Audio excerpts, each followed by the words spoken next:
ان خدشات کا اظہار کر رہی ہیں کہ جو کیئر ٹیکرز ہیں ہمیں خدشہ ہے کہ چیئر ٹیکرز نہ بن جائیں اور انتخابات کی تاریخ کا اعلان جو ہے وہ کرنا چاہیے کہ انتخابات کی تاریخ کا اعلان ہو جائے.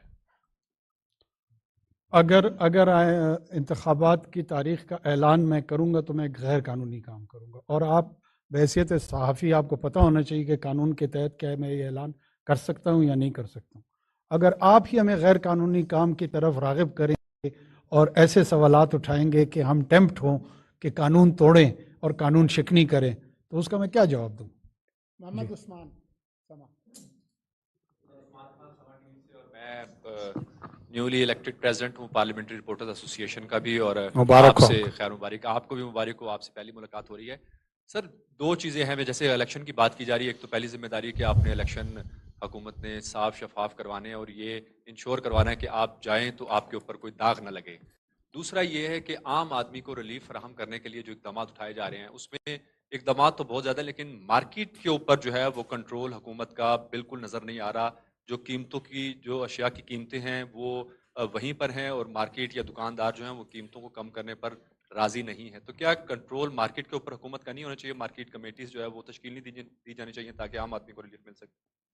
اچھا، مجھے حیرت یہ ہو رہی ہے کہ یہ مارکیٹ کنٹرول میکانزم یا کمیٹیز وہ ایسے لگ رہا ہے جیسے 14 اگست 2023 کے بعد یہ تمام ایشوز جو ہیں نا ہمارے وجود میں آئے، اور ہمارے جتنے بھی دوست ہیں ان کو سوال کرتے ہوئے یہ پس منظر نہیں رکھتے کہ کیا یہ چیزیں پہلے نہیں ہونی چاہیے تھی؟ کیا market forces all of a sudden 24 crore لوگوں کا یہ ملک مارز وجود میں آ گیا اور وہاں پہ مارکیٹ فورسز نے جو ہے وہ مس مینجمنٹ شروع کی ہے؟ دیکھیں، ہم جب سے آئے ہیں ہم یہ اقدامات لے رہے ہیں، اور آپ کو یہ ریئلائز کرنا ہوگا جب ان منافع خوروں کے، ان ذخیرہ اندوز لوگوں کا یہاں پہ فائنینشیل سٹیک انوالو ہے.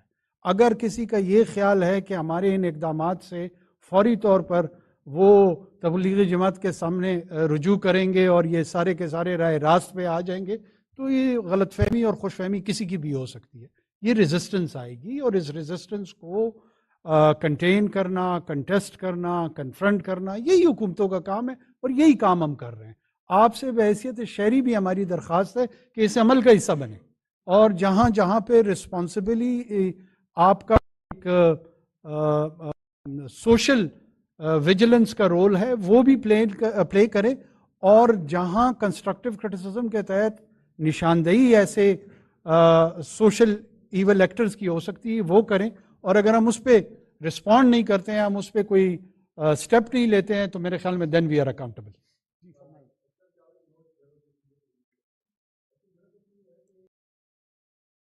بجلی چوروں کے خلاف چینی مافیا ہے، ڈالر مافیا ہے سارا. تو اس میں جو رپورٹ سامنے آ رہی ہیں اس میں کچھ آفیشیل بھی ہیں، سرکاری اہلکار اور آفیسر بھی اس میں شامل ڈیفینیٹلی ہوں گے، اور کچھ سیاسی جماعتوں کے اراکین بھی جو سیاستدان ہیں جن کا تعلق مختلف سیاسی جماعتوں سے ہیں، ان کے نام بھی سامنے آ رہے ہیں.